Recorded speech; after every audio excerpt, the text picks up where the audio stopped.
From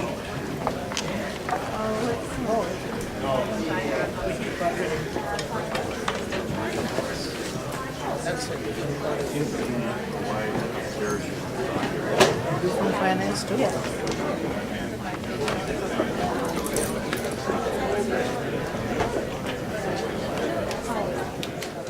David Neslin is the director of the Colorado Oil and Gas Conservation Commission, which regulates oil and gas development in the state. During his tenure, the commission has undertaken the first comprehensive updating of its rules in more than a decade, substantially expanded its staff, and issued a record number of drilling permits.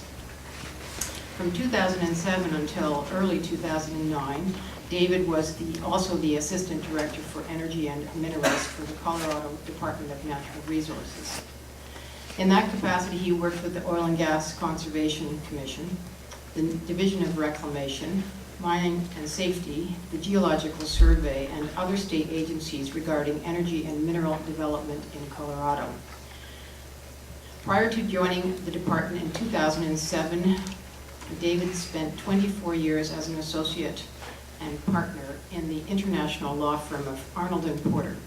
At Arnold & Porter, he represented clients in a wide range of complex litigation matters, including environmental permitting disputes, government contracts, claims, government enforcement actions, and products liability litigation.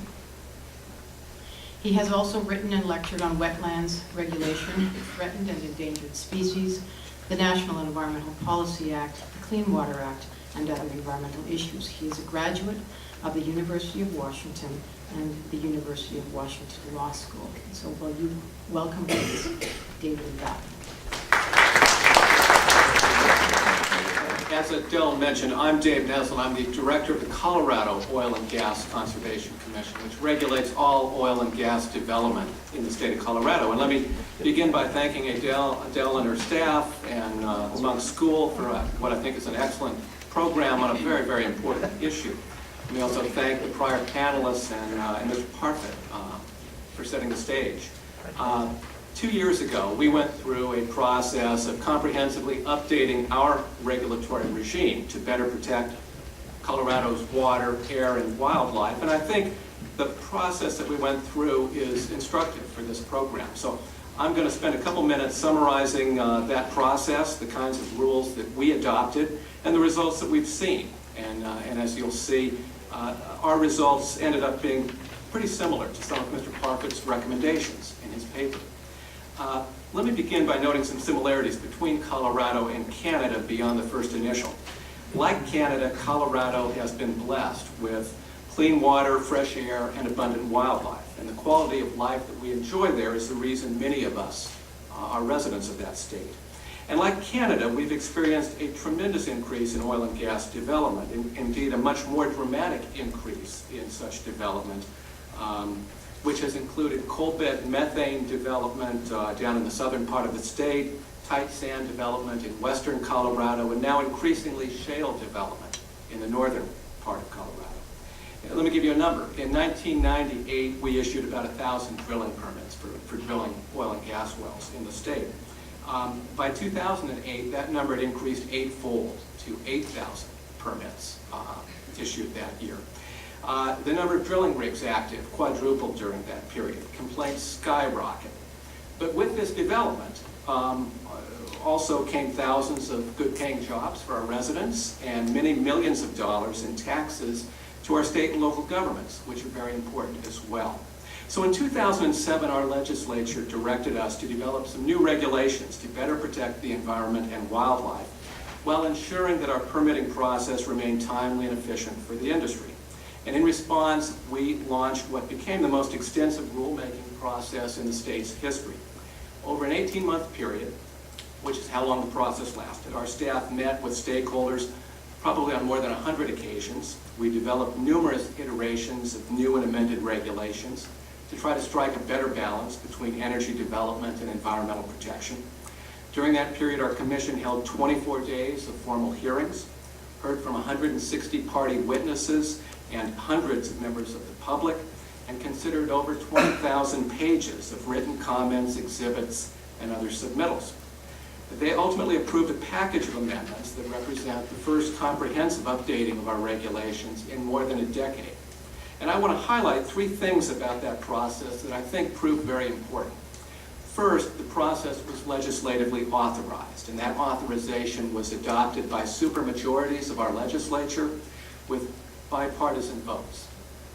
Second, the rulemaking process itself was painstaking and inclusive, and the final product reflected input not just from the staff, but from a wide range of participants, including the oil and gas industry, local governments, environmental groups, agricultural interests, royalty owners, and others from across the state. And third, the final rules were unanimously approved by our commission. And I think taken together, these three factors greatly enhanced the credibility and defensibility of the changes that we adopted. And they also helped ensure that the changes themselves were balanced and workable. And make no mistake, the proposed rules changed dramatically through the rulemaking process. They were constantly revised and modified as we went through this hearing process and worked with different interests. What were the changes? Well, we added or substantively amended dozens of rules, but I want to focus on 5 areas that I think are pertinent here. First, hydraulic fracturing, which was addressed by multiple new regulations. One new regulation requires operators to inventory the chemicals that they use downhole, including fracturing fluids, and to provide this information promptly on request to the state, to local emergency response agencies, and to healthcare professionals who need it for purposes of diagnosis or treatment. Other new rules require operators to run cement bond logs to confirm that aquifers are protected by the casing and cementing that was displayed earlier, and to monitor well pressures during hydraulic fracturing to ensure that fluids are contained within the formation as intended. Still, other new rules impose additional requirements on wells drilled near public drinking water sources and into coal bed methane formations. These requirements provide another layer of protection for water resources in those areas. And we also updated our rules for the permitting, lining, and secondary containment of waste pits to ensure that frac flowback and other waste fluids do not leak into the environment. So it was a multifaceted approach to hydraulic fracturing, almost a life cycle approach, looking at everything from the chemicals themselves to the casing and cementing of the wells to the management containment of the flowback waters. Second, we updated our requirements for protecting water, air, and wildlife to try to avoid problems before they arise.